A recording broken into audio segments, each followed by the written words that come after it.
How to hide your location on Instagram Maps. Hello guys and welcome back to the channel. In this video, I'm going to show you how you can hide your location on Instagram Maps. So let's get started.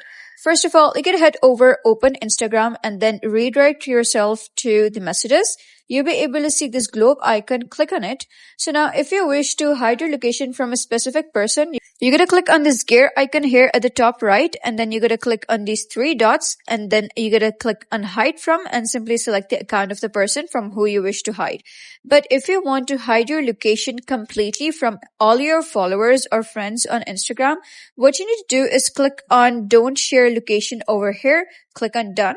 And then you're going to head over to your settings and scroll down, click on apps, and then you're going to search for Instagram over here.